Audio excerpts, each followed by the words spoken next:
Bienvenue sur automacile.fr dans cette courte vidéo qui vous présentera le principe de l'élément de base qui est un potentiomètre, donc une résistance variable, et on en profitera pour parler un petit peu du diviseur de tension qui est une loi basique permettant de calculer la tension de sortie d'un potentiomètre notamment.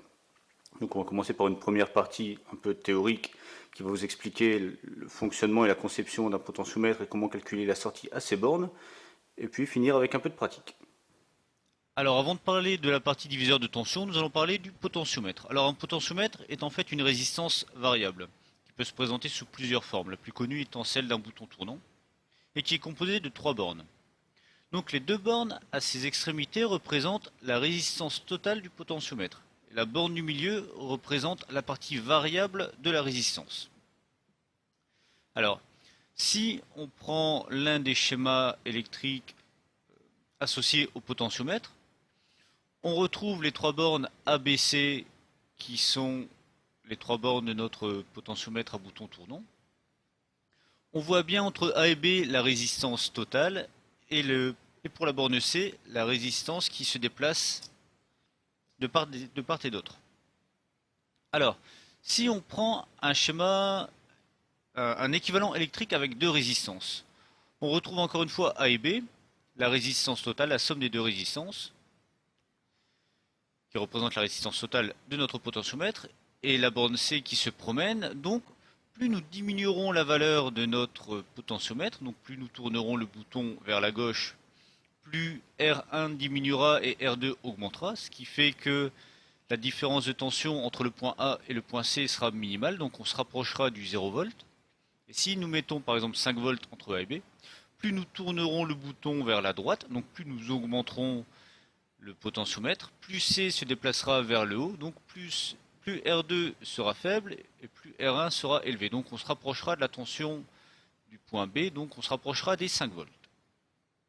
Alors il y a une formule que l'on appelle pont diviseur de tension qui nous permet de connaître quelle tension est présente sur la borne C selon sa position dans le potentiomètre. Alors en fait, nous prenons la tension maximale, donc la tension entre le point A et B, donc par exemple les 5 volts,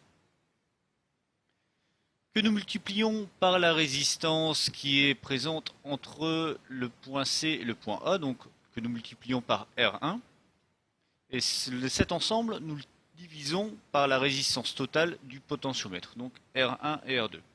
Et cette formule vous donnera la tension présente au point C. Donc le potentiomètre est un élément linéaire, donc c'est proportionnel. Quand vous serez tout en bas, vous serez à 0%, donc 0 volts. Tout en haut, 100%, donc 5 volts, si on applique 5 volts à ces bornes. Au milieu, 50% de 2,5 volts, etc., etc. C'est un élément complètement linéaire. Alors passons maintenant au câblage. Alors voilà, j'ai avec moi un potentiomètre de 1 kΩ. Donc la valeur du potentiomètre est écrite en dessous. On voit 1K. C'est un peu flou, mais bon, c'est écrit 1K. Donc les trois bornes, les deux bornes extrêmes qui représentent la résistance d'un kΩ, et la borne du milieu qui représente la résistance variable. Donc je prends mon multimètre que je mets en position ohm-mètre. L'ordre de mesure du kiloohm. Si je me prends sur les deux bornes extrêmes, j'aurai donc mon kiloohm, donc 900 ohms, il y a toujours une petite tolérance, ce qui représente ma résistance totale, peu importe la position de mon bouton. Maintenant, si je me prends sur l'une des bornes extrêmes et la borne du milieu, c'est là que je vais avoir ma résistance variable. Donc là, je suis tourné à fond à gauche, donc j'ai 0 ohms. Et si je tourne de façon linéaire, on voit que ma résistance augmente progressivement jusque les 900 ohms que l'on avait trouvé au début. Donc, si on applique une tension de 0 à 5 volts avec sur la pointe noire 0 volts et sur la pointe rouge 5 volts ici, nous allons récupérer entre la borne du milieu et la borne noire qui sera le 0 volts une tension comprise entre 0 et 5 volts. Donc, lorsque le potentiomètre serait tourné à fond à gauche, nous aurons 0 volts. Lorsque nous serons arrivés à 500 ohms, donc à la moitié du potentiomètre, nous aurons 2,5 volts sur la borne du milieu. Et lorsque nous aurons 900 ohms, nous aurons les 5 volts complets.